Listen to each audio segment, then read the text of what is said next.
AP BJP TDP మధ్య సీట్ల పంచాయతీ మొదలైంది. టీడీపీ గెలవని సీట్లను బీజేపీకి కేటాయించారని బీజేపీ సీనియర్లు అధిష్టానానికి లేఖ రాశారు. ఈ క్రమంలో పార్టీ చీఫ్ పురంధేశ్వరిని ఢిల్లీకి రావాలని హైకమాండ్ నుంచి పిలుపు వచ్చింది. దీంతో ఆమె ఢిల్లీకి వెళ్లారు. పొత్తుల్లో భాగంగా బీజేపీకి 6 ఎంపీ 10 అసెంబ్లీ సీట్లు కేటాయించారు. అయితే పాడేరు, అనపర్తి, ఆదోనితో పాటు మరికొన్ని సీట్లపైన బీజేపీ నేతలు అసంతృప్తిగా ఉన్నారు. గుంటూరు వెస్ట్, శ్రీకాళహస్తి, కదిరి సీట్లను చంద్రబాబు ప్రకటించడంతో బీజేపీ అభ్యంతరం వ్యక్తం చేస్తున్నారు. కొన్ని సీట్లలో మార్పులు ఉంటాయంటున్న బీజేపీ వర్గాలు చెబుతూ ఉన్నాయి. చంద్రబాబు సీట్లు ప్రకటించినా మార్పులు తప్పవంటున్నారు బీజేపీ నేతలు. ఈ నెల 21 లోపు బీజేపీ ఎంపీ, ఎమ్మెల్యేల అభ్యర్థుల్ని ప్రకటించే అవకాశం ఉంది.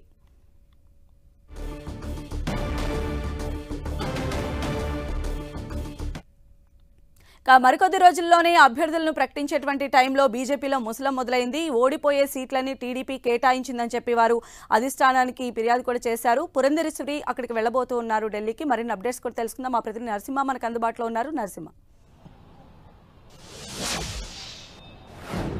ఏపీ బీజేపీలో సీట్ల పంచాయతీ మళ్లీ మొదటికి వచ్చింది. పొత్తులో భాగంగా ఏదైతే బీజేపీకి 10 అసెంబ్లీ స్థానాలతో పాటు 6 ఎంపీ స్థానాలు కూడా కేటాయించడం జరిగింది. అయితే ఎంపీ స్థానాలకు సంబంధించి ఒక క్లారిటీ వచ్చినప్పటికీ కూడా ఏదైతే 10 అసెంబ్లీకి సంబంధించి బీజేపీ సీనియర్ నేతలు కూడా తీవ్రమైనటువంటి అసంతృప్తి వ్యక్తం చేస్తున్నారు. ఏదైతే పాడేరుతో పాటు అనపర్తి, ఆదోనితో పాటు మరికొన్ని నియోజకవర్గాలు బీజేపీకి కేటాయించడం జరిగింది. అయితే ఆ నియోజకవర్గాలకు సంబంధించి బీజేపీకి సరైన కేడర్ లేదంటూ కూడా చెబుతున్నటువంటి పరిస్థితి. ఈ నేపథ్యంలో ఏదైతే టీడీపీ ఆ నియోజకవర్గాల్లో గెలవలేదు కాబట్టి బీజేపీకి కేటాయించిందంటూ కూడా ఇటీవలే బీజేపీ సీనియర్ నేతలంతా కూడా అధిష్టానానికి లేఖ రాయడం జరిగింది. ప్రస్తుతం ఆ లేఖకు సంబంధించి ఆ ఏ నియోజకవర్గాలు ఇచ్చారు, అక్కడ బీజేపీ బలాబలాలు ఏ విధంగా ఉన్నాయనే దాని మీద కూడా బీజేపీ ఏపీ అధ్యక్షురాలు పురంధేశ్వరికి ఢిల్లీ రావాలంటూ కూడా ఇప్పటికే పిలుపునివ్వడం జరిగింది. కొద్దిసేపటి క్రితమే ఆమె ఢిల్లీ కూడా బయలుదేరి వెళ్లడం జరిగింది. అయితే బీజేపీ పెద్దలతో ఈ అంశాలతో కూడా కూలంకషంగా చర్చించే అవకాశం అయితే కనిపిస్తుంది. ఏదైతే ఇటీవల కాలంలో కూడా బీజేపీ ఆ టీడీపీ జనసేన పొత్తులకు సంబంధించి కూడా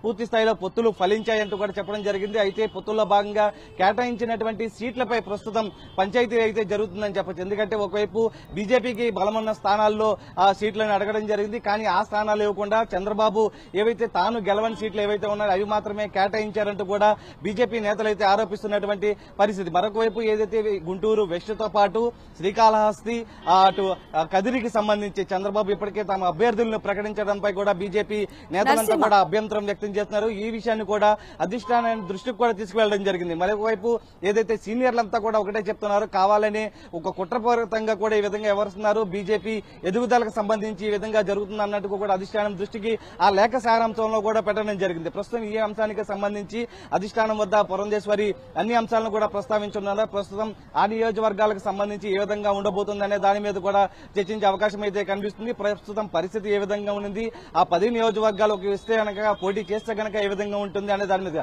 అయితే ఇక్కడ కొన్ని స్థానాల్లో కూడా ఖచ్చితంగా మార్పులు ఉంటాయంటూ కూడా ఒక రకమైన సమాచారం కూడా వస్తున్నటువంటి పరిస్థితి. ఎందుకంటే టీడీపీ జనసేన బీజేపీ పొత్తుల్లో భాగంగా బీజేపీకి 10 స్థానాలు ఇచ్చిన నేపథ్యంలో ఆ 10 స్థానాల్లో కూడా కొన్ని సీట్లకు సంబంధించి మార్పులు కూడా ఉంటాయంటూ కూడా అది బీజేపీ నేతల నుంచి అయితే మనకైతే సమాచారం ఉంటుంది. ఎందుకంటే గెలవని చోట పోటీ చేసినా కూడా ప్రయోజనం లేదు కాబట్టి కొన్ని సీట్లు అదనంగా అంటే వేరే చోట్ల అడిగే విధంగా కూడా బీజేపీ అధిష్టానం వద్ద ప్రస్తుతం చర్చలు అయితే జరిగే అవకాశం అయితే కనిపిస్తుంది. దీనికి సంబంధించి ఎందుకంటే అభ్యర్థుల కసరత్తు ఇప్పటికే పూర్తి చేయాలన్నట్టు బీజేపీ అధిష్టానం భావిస్తుంది. అభ్యర్థులను ఈ నెల 21 లోపు ప్రకటించాలని భావిస్తున్న నేపథ్యంలో ఇవాళ రేపు కూడా ఢిల్లీలో ఈ అంశాలకు సంబంధించి చర్చలు అయితే జరగనుందని, కొన్ని సీట్ల మార్పులకు సంబంధించి జరిగే అవకాశం ఉన్న నేపథ్యంలో కూడా ఏ సీట్లను అడగబోతున్నారు, ఆల్రెడీ ఇప్పటికే 128 స్థానాల్లో చంద్రబాబు ప్రకటించారు కాబట్టి ఆ స్థానాల్లో ఏమైనా బీజేపీ స్థానాలు ఉండబోతున్నాయా అనేది కూడా ప్రస్తుతం చర్చనీయాంశంగా మారినటువంటి పరిస్థితి కనిపిస్తుంది. అయితే నరసింహ, బీజేపీ కూటమిలో జాయిన్ అవ్వక ముందే అభ్యర్థులకు సంబంధించిన లిస్టు, అదేవిధంగా గెలుపు ఓటములను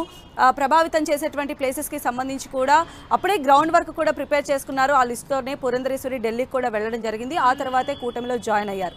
అయితే ఇప్పుడు ఏదైతే టీడీపీ అనౌన్స్ చేసిందని చెప్తున్నటువంటి ఈ సీట్లకు సంబంధించి అప్పుడు బీజేపీ పెద్దలు దీనికి సంబంధించిన ఈక్వేషన్స్ వేయలేదు అని అనుకోవాలా? అసలు దీన్ని ఎలా అర్థం చేసుకోవాలి? అంటే పూర్తి స్థాయిలో పొత్తులు కన్ఫర్మ్ కాకముందే అటు టీడీపీ జనసేనకు సంబంధించి కొన్ని సీట్లను కూడా ప్రకటించడం జరిగింది. అయితే ఆ తర్వాత సీట్లకు సంబంధించి ఒక రకమైనటువంటి చర్చలు కూడా జరుగుతున్న క్రమంలో 3 సీట్లను బీజేపీ అడుగుతున్నటువంటి 3 సీట్లను చంద్రబాబు ప్రకటించడం కూడా జరిగింది. అయితే ఈ సీట్లకు సంబంధించి ప్రస్తుతం బీజేపీ కూడా అభ్యంతరం వ్యక్తం చేసింది. ఏవైతే బీజేపీకి పట్టున్నటువంటి కొన్ని నియోజకవర్గాల్లో తమకు అవకాశం ఇస్తే గనక ఖచ్చితంగా సీట్లను గెలుస్తామంటూ కూడా చెప్తున్నటువంటి కానీ గెలవని సీట్లు అటు టీడీపీకి పట్టులేని సీట్లు ఇస్తే గనక ఖచ్చితంగా ఓడిపోయే పరిస్థితి ఉంటుంది. మళ్ళా ఏదైతే ఒకవైపు వైసీపీ వ్యతిరేక ఓటు రాకూడదని చెప్పి భావిస్తున్న నేపథ్యంలో ప్రస్తుతం మళ్ళా ఆ పార్టీకే కట్టబెట్టే అవకాశం ఉంటుందంటూ కూడా బీజేపీ సీనియర్ నేతలంతా కూడా లేఖలో ఈ అంశాన్ని కూడా పొందుపరచడం జరిగింది. ప్రస్తుతం ఏదైతే 10 నియోజకవర్గాలకు సంబంధించి ఇస్తున్నటువంటి అభ్యంతరాలకు సంబంధించి 10 నియోజకవర్గాల్లో దాదాపు 4 సీట్లు వేరే చోట కేటాయించాలంటూ కూడా కోరుతున్నటువంటి పరిస్థితి అయితే చూడాలి. ఎందుకంటే ఇప్పటికే చంద్రబాబు 128 అసెంబ్లీ స్థానాలు ప్రకటించడం జరిగింది. పవన్ కళ్యాణ్ కూడా 3 సీట్లు త్యాగం చేసుకుని మరికొన్ని సీట్లను ప్రకటించడం జరిగింది. అయితే ఈ సీట్లకు సంబంధించి ఏమైనా మార్పులు చేర్పులు ఉండబోతున్నాయి. ఎందుకంటే పురంధేశ్వరి ఢిల్లీ పెద్దలతో మాట్లాడబోతూ ఉన్నారు. ఈ అంశాలకు సంబంధించి సీనియర్లు ఏ విధమైనటువంటి ఒత్తిడి తీసుకొస్తున్నారో సీట్ల మార్పులు జరపాలని కోరుకుంటున్న నేపథ్యంలో అధిష్టానం ఆ దిశగా ఆలోచన చేస్తుందా లేకపోతే ఇచ్చిన సీట్లను సర్దుకొని పోటీ చేస్తుందా అనేది కూడా చూడాల్సినటువంటి పరిస్థితి కనిపిస్తుంది. అయితే 21వ తేదీలోపు కూడా అటు ఎంపీ స్థానాలకు సంబంధించి ఎమ్మెల్యే స్థానాలకు సంబంధించి మార్పులు చేర్పులతో ప్రకటించే అవకాశం ఉండబోతుందా లేకపోతే ఇచ్చిన స్థానాల్లో పోటీ చేసేదనే దాని మీద కూడా ఒక క్లారిటీ అయితే మధ్యాహ్నం తర్వాత బీజేపీ పెద్దలతో చర్చల తర్వాత ఒక క్లారిటీ వచ్చే అవకాశం అయితే కనిపిస్తుంది. Okay right Narasimha.